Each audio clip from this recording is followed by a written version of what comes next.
Ce bâtiment de 3 niveaux était destiné à la pédiatrie et au service de médecine interne. Depuis l'épidémie au coronavirus, il est devenu le principal foyer d'isolement de l'hôpital national d'Onka. 431 patients au Covid-19 sont hospitalisés ici. Pour les médecins et infirmiers, plus de répit. Les sollicitations s'enchaînent. On cherche les noms des malades pour remplir les dossiers, pour mettre à jour. Dans la salle 15, il y a une urgence. Il faut voir là-bas. Salle 15. Salle 15. Une urgence au troisième étage.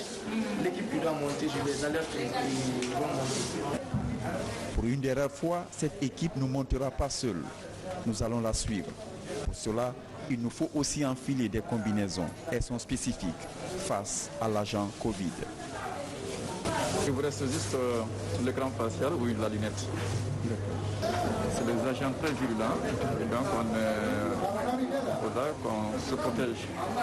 Il fait excessivement chaud dans ces combinaisons et c'est bien dans ces conditions-là que nos médecins travaillent pour sauver des vies humaines. Déjà, la vue est très diminuée, on dirait que je suis dans du brouillard, mais voilà, il faut faire avec. Et c'est comme ça que nous allons rentrer dans le centre avec le professeur So. Le patient de l'appel d'urgence est dans un état comateux.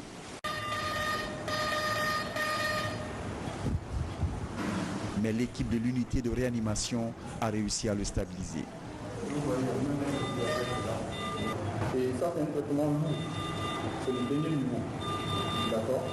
Et si on a gain de cause, on va le débrancher et puis le laisser respirer lui-même. Et quand on n'a pas gain de cause, il restera toujours sous respiration artificielle. Donc regardez bien ce système-là. Il est impossible de débrancher ce monsieur-là. C'est pas possible.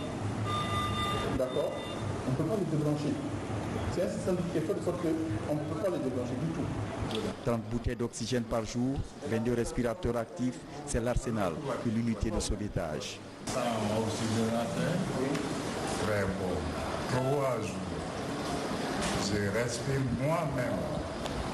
Je marche, je mange bien. Sur les 15 patients en réanimation, l'équipe veille comme sur du lait au feu. Le balai est continu dans des combinaisons pas confortables. Tous les patients, enfants, adultes ou personnes âgées bénéficient de la même attention médicale. Face aux efforts du personnel, en 4 équipes tournantes de 10 personnes, les patients sont élogieux.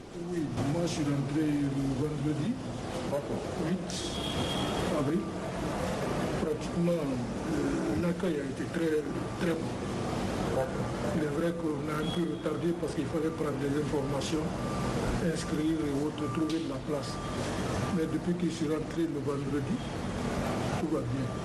J'ai 82 ans et on m'a dit que ce virus-là, il ne pardonne pas les vieux.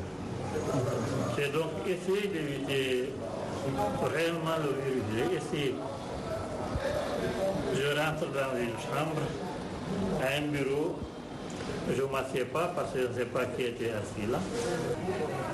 Et je me retrouve avec ce produit. Là, je me demande jusqu'aujourd'hui où est-ce que je l'ai pris, honnêtement. Peut-être avec une marchande d'ananas parce que j'aime les fruits.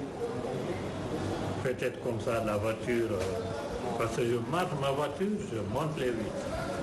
J'ai de l'alcool ici, partout dans ma voiture. Je nettoie, je fais tout. Et je l'ai eu.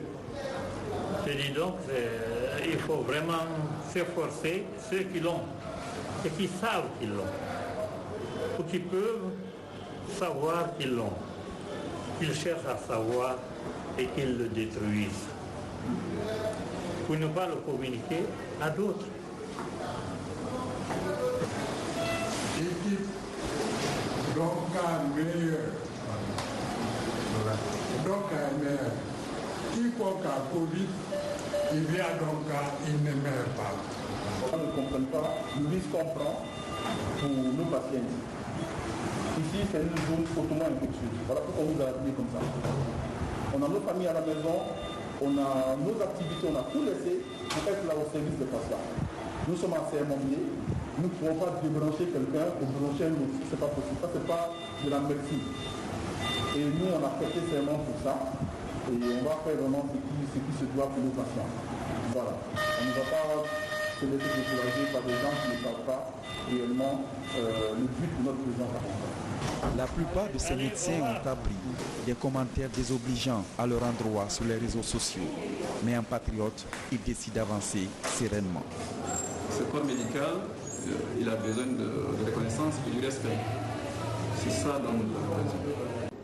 Après avoir vu ce qui nous a été donné de voir ici, après avoir eu tous ces témoignages, nous avons envie de porter en triomphe ces preux médecins qui réussissent à tirer pratiquement de l'antichambre de la mort de centaines de Guinéens ici.